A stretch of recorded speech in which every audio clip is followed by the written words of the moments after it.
Mr. Endaukuchu Sime used to serve as the State Minister of the Ministerial Planning and Development in Ethiopia. Currently, he is a full-time PhD student at the Institute of South-South Cooperation and Development, Peking University. And this is his final year of studying here. After spending 2 years in China for his studies, the focus of his PhD paper is gradually taking shape. What is the topic and the subject of your paper? It's around industrialization of my country, Ethiopia, specifically in the industrial parks. One of the best tools that facilitate industrialization is industrial parks and special economic zones. If you take the Chinese history in Shenzhen, like 4 decades back, the industrial parks contribution for the transformation of the Chinese economy is tremendous. Before studying at Peking University, Mr. Sime had taken multiple important leadership positions in key sectors of the economy in Ethiopia, and also worked as a senior economic advisor at the United Nations Development Program. According to your article on China Daily, China is the key supporter of Africans' role in the global trade. So how do you describe this key support? If you take the figures, just take the last 5 or 10 years figure, the amount of infrastructure built in Africa and how. What happened with the arrival of BRI decades ago? What happened then? The roads, railways, bridges, and other big infrastructure, power generations, and industrial parks is immense. I think the BRI arrangement is trying to flexibly understand the development needs of Africa. In comparison, BRI is providing what Africa is looking for. The Institute of South-South Cooperation and Development, where Sime studies, was established in April 2016.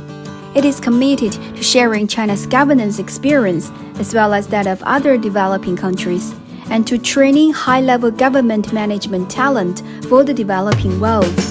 Over the past 8 years, the Institute has trained more than 400 high-level governance professionals for over 70 developing countries, providing intellectual support for these countries in their efforts to modernize their governance systems and capabilities. When we were studying the new structural economics during our class, learning about the last 40 years development process of the Chinese economy, they try to focus on the strategic and more important subjects, and they managed to mobilize the grassroots population. Do you think China's path to attain modernization could set an example for developing countries? Definitely. 100% true. The role of the government engaging into the economy and guiding on the necessary journey of economic activities is proven to be successful in the Chinese experience. What is the significance of the strengthening of the South-South cooperation in the current world order? It is getting a momentum now. The dynamism is increasing from time to time. If you take the recent experience, my country, Ethiopia, For the South-South cooperation? Yeah, BRICS, Yeah, I know. Because this January, Ethiopia was among the group of countries that became BRICS, the official member of the BRICS. That's a big stride. It's a big step that shows the globe. Our planet is getting a better option of development, a better option of financing, a better option of idea, a better option of growth. Yeah. Whenever you have a diverse option to do something, your success rate increases. So it has to be celebrated. If Africa grow very much and stabilize its economy, for example, there is no migration to the Europe. So this is a global stability and a global wealth. So the growth option for Africa created under the South-South cooperation has to be a good news for the global North as well. What is your expectation of the future cooperation between China and Africa? Is going to be an exciting moment.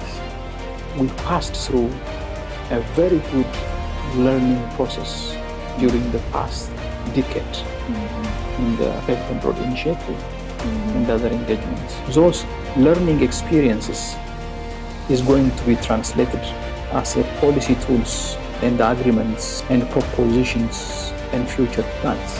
I think that pattern is going to increase. You told me that you bring your family here this year. Yes. Yeah, to China from Ethiopia. So I want them to know it in its real situation on the ground and learn the language and expose to the society and learn the culture, the food and everything, Yeah. so that they can know the comprehensive knowledge that they have about China.